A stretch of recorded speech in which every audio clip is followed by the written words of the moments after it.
Essa semana você abriu uma caixinha de perguntas nos stories do Instagram e eu vi que vieram muitas perguntas. Pois é, eu confesso que não é o meu formato preferido de interação, porque toma tempo para responder tudo, nem cabe muito naquele espaço e eu me irrito um pouco com aquela coisa que corta o videozinho a cada 15 segundos.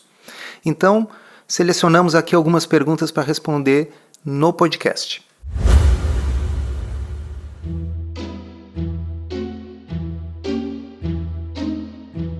Comida sem filtro. Saúde, low carb, estilo de vida, evidências científicas e, claro, nossas opiniões. Toda semana um episódio novo e gratuito para você. Comigo, Dr. Souto. E comigo, Sari Fontana. Para ser avisado a cada novo episódio e receber as referências bibliográficas no seu e-mail, cadastre-se em drsolto.com.br/podcast.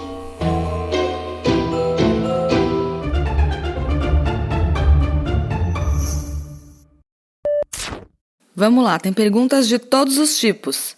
A primeira delas é essa. Posso comer aveia, banana e feijão na low carb?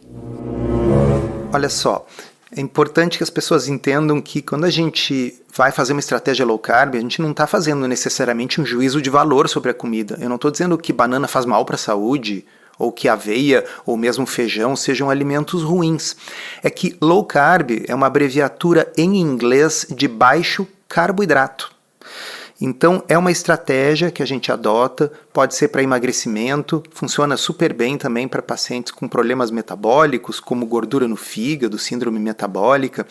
E a low carb funciona restringindo os carboidratos. E o que acontece? Aveia, banana, feijão são alimentos que têm muito carboidrato e por isso eles não são consumidos tipicamente numa dieta de baixo carboidrato.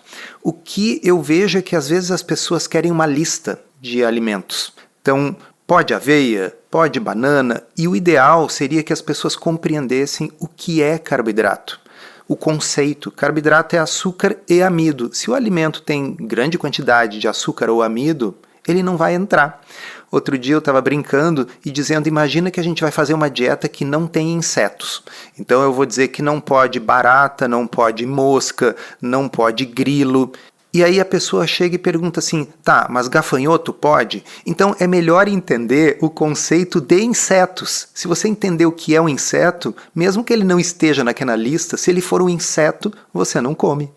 Excelente comparação. Mas você falou em listas, né? Eu entendo que as pessoas precisem de um guia, pelo menos no começo, para conseguir memorizar e começar a aprender essa diferença entre o que tem mais ou menos carboidrato. No Desafio Retomada a gente tem essas listas. São guias, na verdade, de alimentos permitidos, alimentos proibidos para cada semana da estratégia. Mas depois a gente fala mais disso. Próxima pergunta é a seguinte. Low carb sem déficit calórico emagrece? É uma pergunta boa, na verdade, porque permite que a gente esclareça que nenhuma estratégia emagrece sem déficit calórico. Isso é fisicamente impossível. A questão não é se precisa déficit calórico ou não. A questão é como a gente vai fazer esse déficit calórico, com maior ou menor sofrimento. Provavelmente, muitos dos que estão nos ouvindo, e acho que você também, nessa área, já teve experiências de dietas nas quais se contam calorias. Muita experiência e não sinto nenhuma saudade daquele período. Por quê? Por que esse período te traz más lembranças? Porque era extremamente cansativa, eu passava o dia inteiro anotando o que eu comia numa planilha. Ficava meio maluca porque isso me gerava bastante ansiedade sem contar na fome. Quanto menos calorias eu comia de propósito, mais fome eu sentia, então era muito difícil mesmo. É isso aí, a fome eu acho que é o grande problema da restrição calórica, do déficit calórico. E a low carb é uma estratégia que gera na maioria das pessoas um déficit calórico espontâneo, gerado por uma saciedade maior. Mas algumas pessoas que não conseguem perder peso com low carb realmente estão exagerando nas calorias. Então é uma pergunta boa. Sim, toda e qualquer dieta que vá provocar emagrecimento necessariamente precisa produzir um déficit calórico e a low carb costuma fazer isso com menos sofrimento e restrição do que as outras alternativas. Próxima pergunta é assim: o desafio retomada é também para diabéticos tipo 2?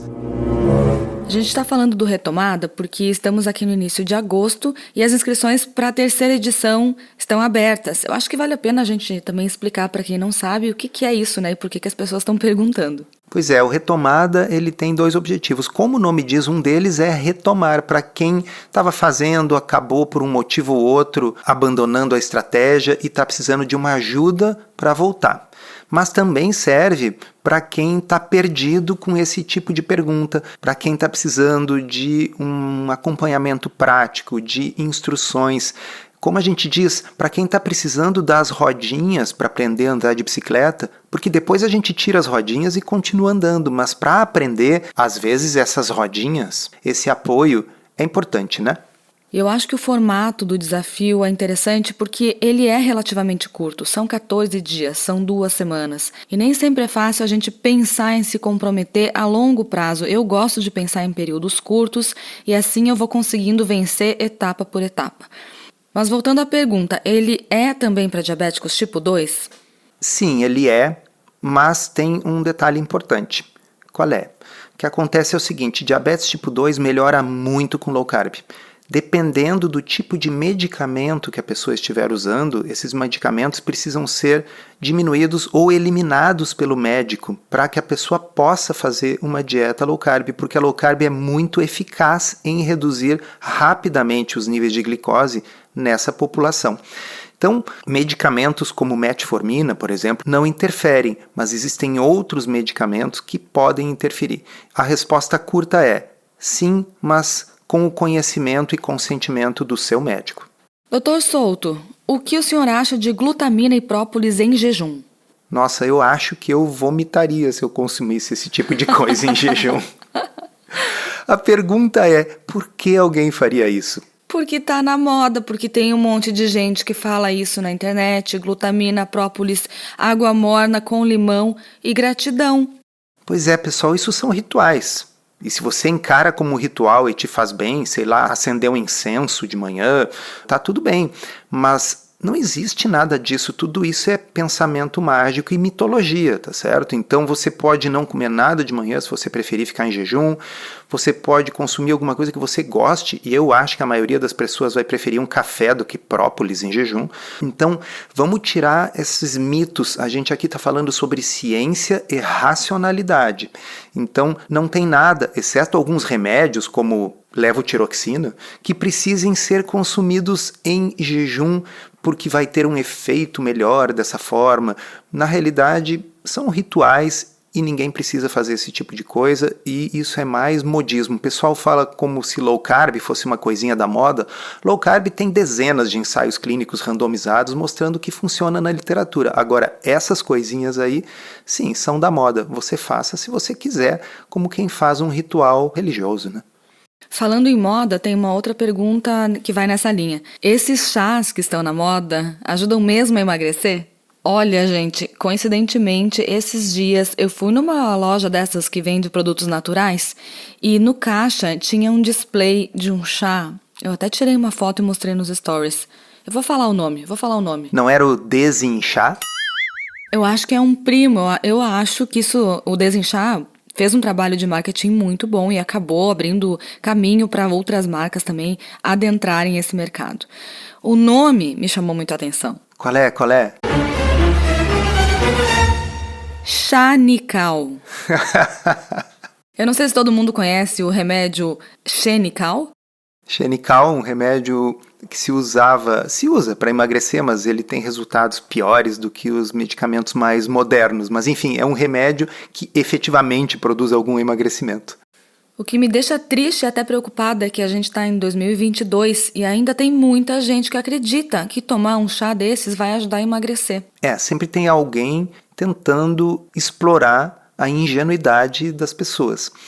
Então, enfim, não seja a pessoa que vai acreditar que tomar chá emagrece, porque ele é diurético. Sim, se ele é diurético, você vai urinar mais. Se ele for laxante, você vai ir mais vezes ao banheiro para evacuar.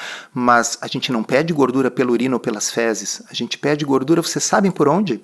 Pela respiração. Exatamente, quando você está oxidando a gordura, o CO2 que sai pela sua respiração é a forma como você está eliminando a gordura.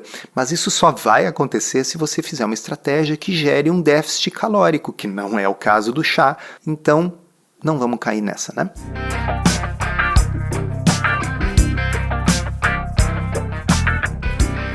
Próxima pergunta é sobre glúten.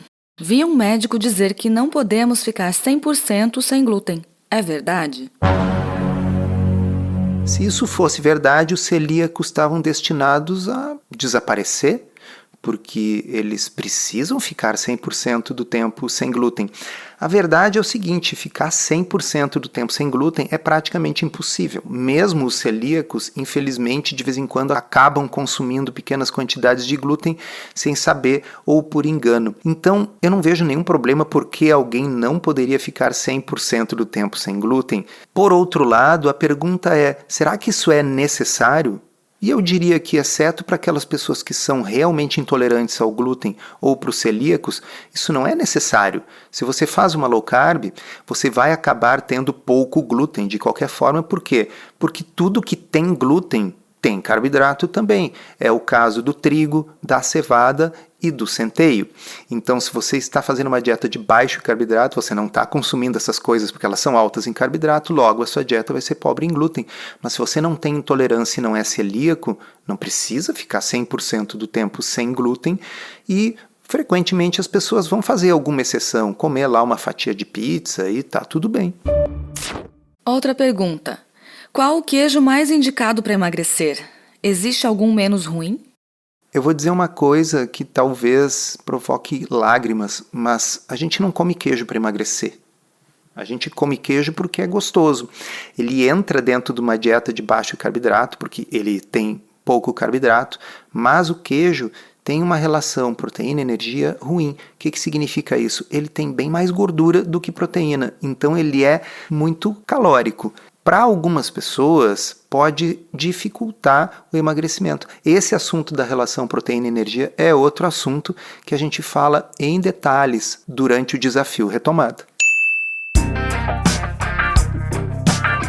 Se você já começou várias vezes a fazer dieta, mas desanimou com as dificuldades no meio do caminho, se já perdeu algum peso, mas ainda não chegou no resultado esperado, ou se precisa de apoio para retomar o controle da alimentação e destravar o emagrecimento, a gente desenvolveu um desafio chamado Retomada, que já está na sua 3ª edição. O Retomada acontece dentro de um perfil secreto do Instagram, onde a gente tem postagens diárias, 8 encontros online ao vivo com vários especialistas, além dos cardápios sugeridos, as listas de alimentos permitidos, proibidos e de substituições. Além disso, está incluído um programa de atividade física que vai do básico ao avançado, tem receitas sugeridas, tem lista de compras. E nessa edição a gente tem um módulo Equilíbrio Emocional, em que a gente vai incluir meditação, yoga e exercícios de alimentação consciente. É mais uma ferramenta para ajudar nesse processo. Se você quiser se inscrever ou conhecer mais sobre o programa e especialmente ler os depoimentos das pessoas que participaram na 1ª e na 2ª edição,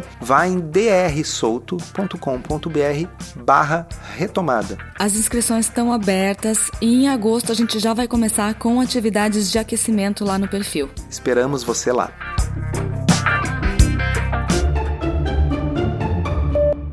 A gente tem um episódio aqui no podcast, é o episódio 18. Se você não ouviu, sugiro que você ouça, porque é uma excelente introdução sobre esse assunto de proteína e energia.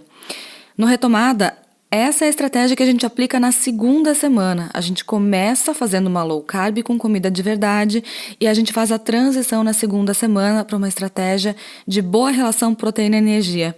E a gente entende que essa combinação é muito boa para fazer na prática, para justamente conseguir entender quais são as diferenças entre uma coisa e outra, e aí a gente consegue ver direitinho qual o impacto dos laticínios, especialmente os mais gordinhos, como os queijos, no processo de emagrecimento.